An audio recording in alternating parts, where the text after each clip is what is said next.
Welcome to 32 for 32. My name is Tim, and today I am going to go by the AFC South and the NFC South, and we're basically going to go team by team, listing off predictions for this upcoming year, what they did last year, and what they think they got to do over the offseason.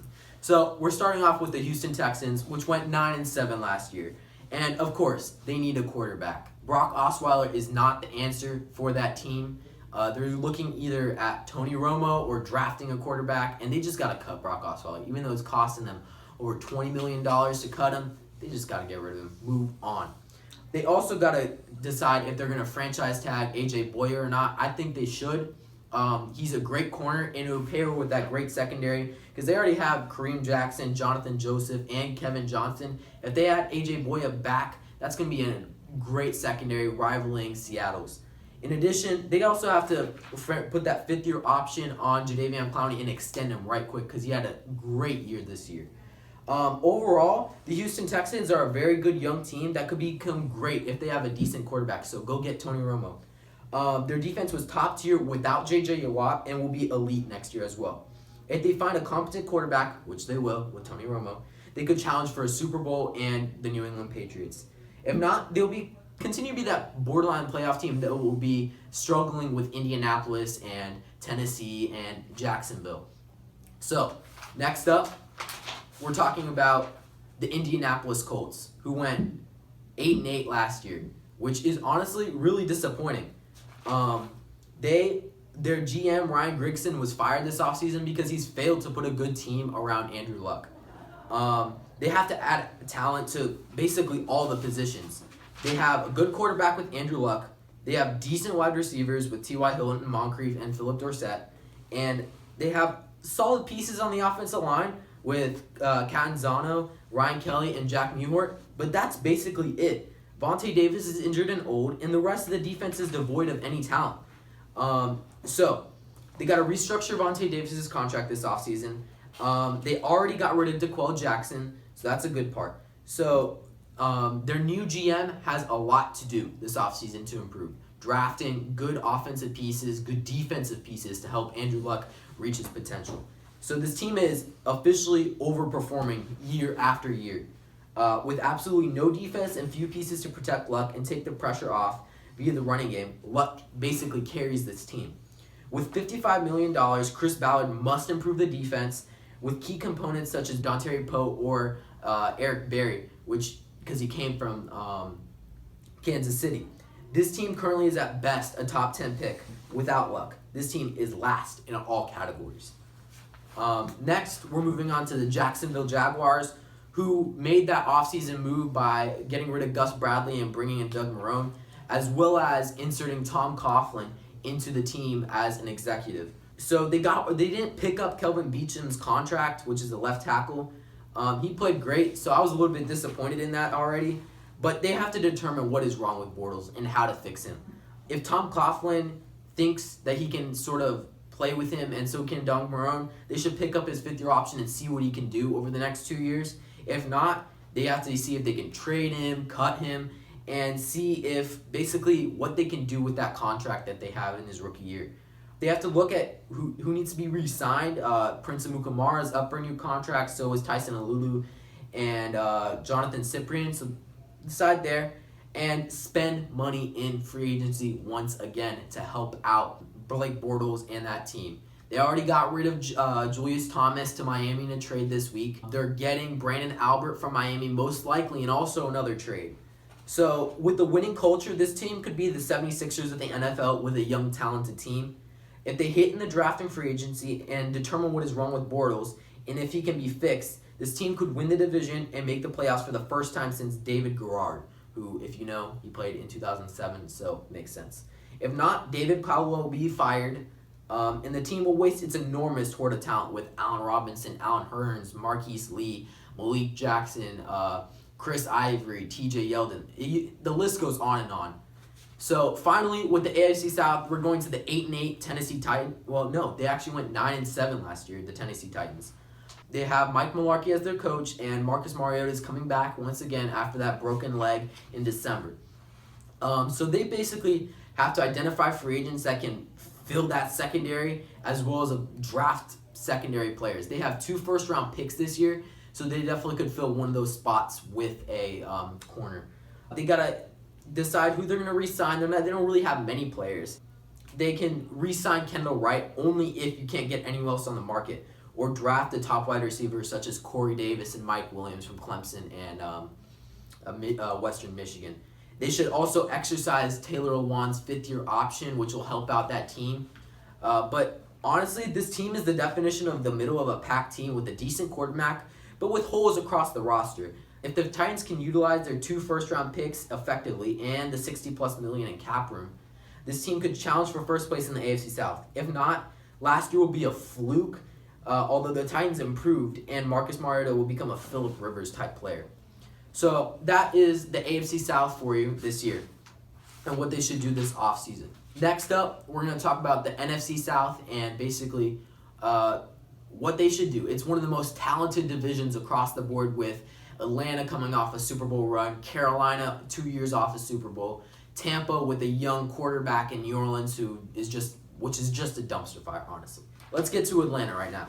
So basically, they got to find out how to move on from that Super Bowl loss, which was honestly truly embarrassing, losing to New England when they were up 25 points. They got to do what Carolina didn't. Watch the film, digest it, and rid yourself of the reminders of your loss. It's a new year.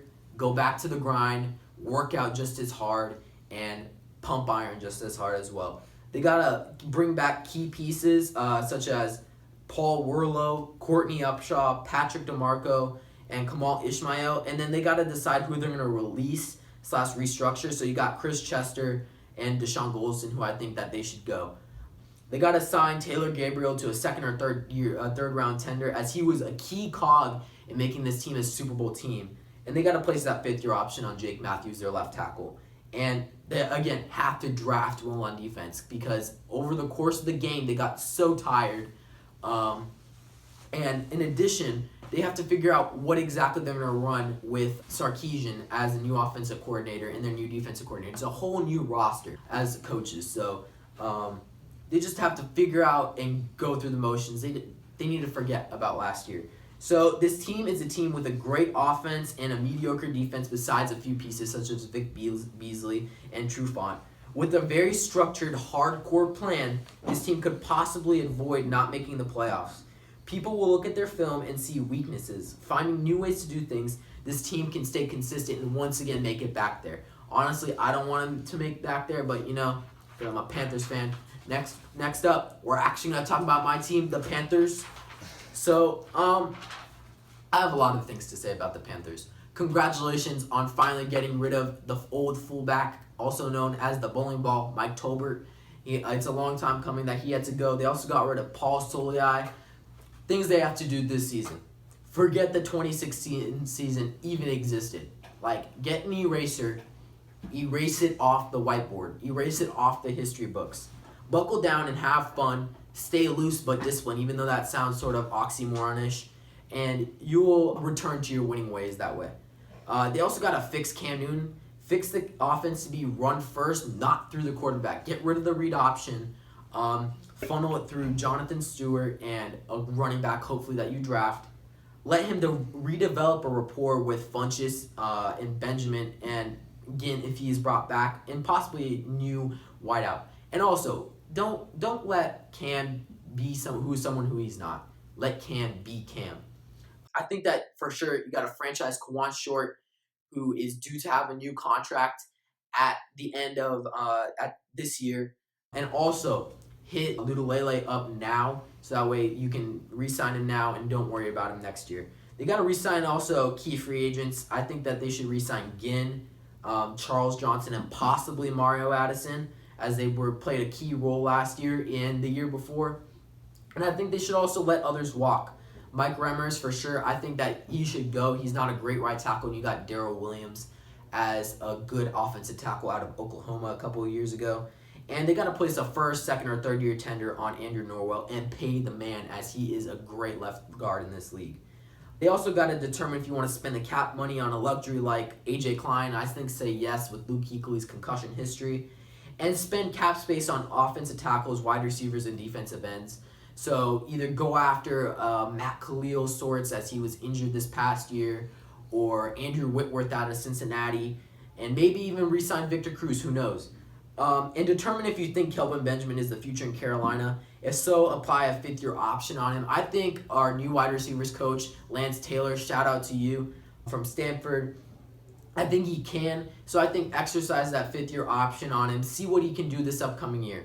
In the draft, I think Carolina should go get either a defensive end, offensive tackle, and possibly maybe a running back in the first round. Maybe get like Taco Charlton or Derek Barnett with that 8th pick and trade back up into the first round ahead of New England and Seattle to get maybe Christian McCaffrey at the back end of the first round. So Carolina was not supposed to be 15-1 or 6-10 over the past couple years.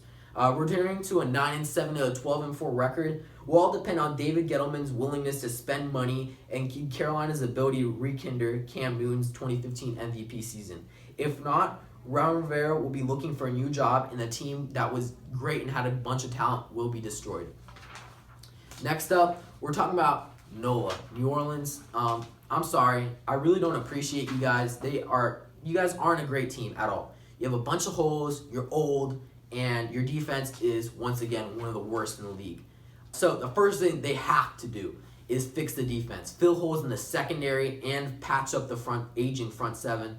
I think they should re-sign Nick Fairley and Roman Harper, who also played for Carolina and New Orleans. And do not re-sign Sterling Moore, Jason Trusnick, or Paul Kruger. If you don't know them, exactly. Don't leave them to the curb. Determine the future of the offensive line. You have a good center with Max Unger. You have a good left tackle, again, injury-prone and expensive. And you have old guards who are free agents. I say keep Armstead another year and draft a young guard or two, and maybe resign Lolito so that way you can keep that core going. Determine the future of the wide receiver core, especially Brandon Cooks. He's voiced his displeasure in the past about being in New Orleans and not getting the ball. Michael Thomas, Willie Snead, and Brandon Coleman are already on that roster, so could he possibly be traded to another team this offseason, like a New England or a San Francisco or a Cleveland with a bunch of cap space? So, again, think about it. And you have to draft Drew Brees' successor in the first, second, or third round. He's 38 now, and he has been declining very much so over the past couple years.